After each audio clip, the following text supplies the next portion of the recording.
अहाँ सब गोटा सुन रहल छी गाँव से माँ सरस्वती रिकॉर्डिंग स्टूडियो की शानदार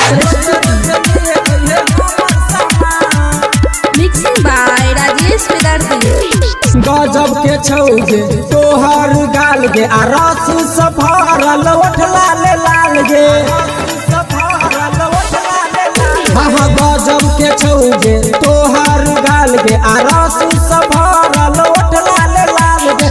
सब छौरा के मारे छी तो जान, सब छौरा के मारे छी तो जान। आ खोले छियो छौरी फेर लवली के दुकान, लेवे खातिर है गे जान सुबह शाम। खोले छियो छौरी फेर लवली के दुकान, ओठा लाली के दुकान, रोज रोज लिए अहे हमर सामान। खोले छियो छौरी फेर लवली के दुकान, खाना वाली के दुकान, रोज रोज लिए अहे हमर सामान।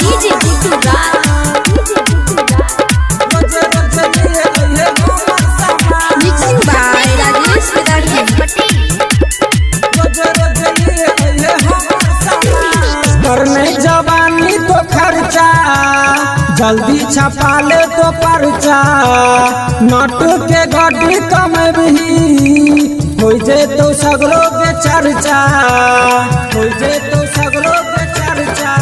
हाँ सबके में लगे सकई है, सबके में चुम्मा दी है, जेकरा पवन हो दौगे ओकरे पर पूरा लुटई है। पतिला हो छही तू परेशान, पतिला हो छही तू परेशान। आ खोले छियो छौरी फेर लवली के दुकान, लेवे खातिर है गे जान सुबह शाम। खोले छियो छौरी फेर लवली के दुकान, ओठा लाली के दुकान, रोज रोज लिए अहे हमर सामान। खोले छियो छौरी फेर लवली के दुकान, खाना वाली के दुकान, रोज रोज लिए अहे हमर सामान। रोज रोज लिए अहे हमर सामान। Mixing by Rajesh Vedanti.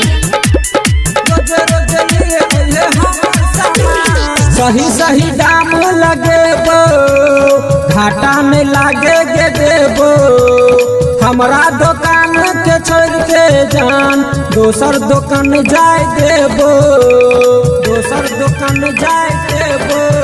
हाँ लाखों के तोहर जवानी छोड़ाई दे तो सभे पानी। कृष्णा राम सागर के संगे करहे नहीं तू छेड़ खानी। राजेश बिन के ले बात तो मान, राजेश बिन के ले बात तो मान। आ खोले छियो छौरी फेर लवली के दुकान, लेवे खातिर है गे जान सुबह शाम।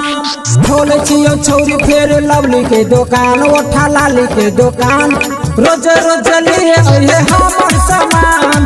खोले छियो छौरी फेर लवली के दुकान, ओठा लाली के दुकान,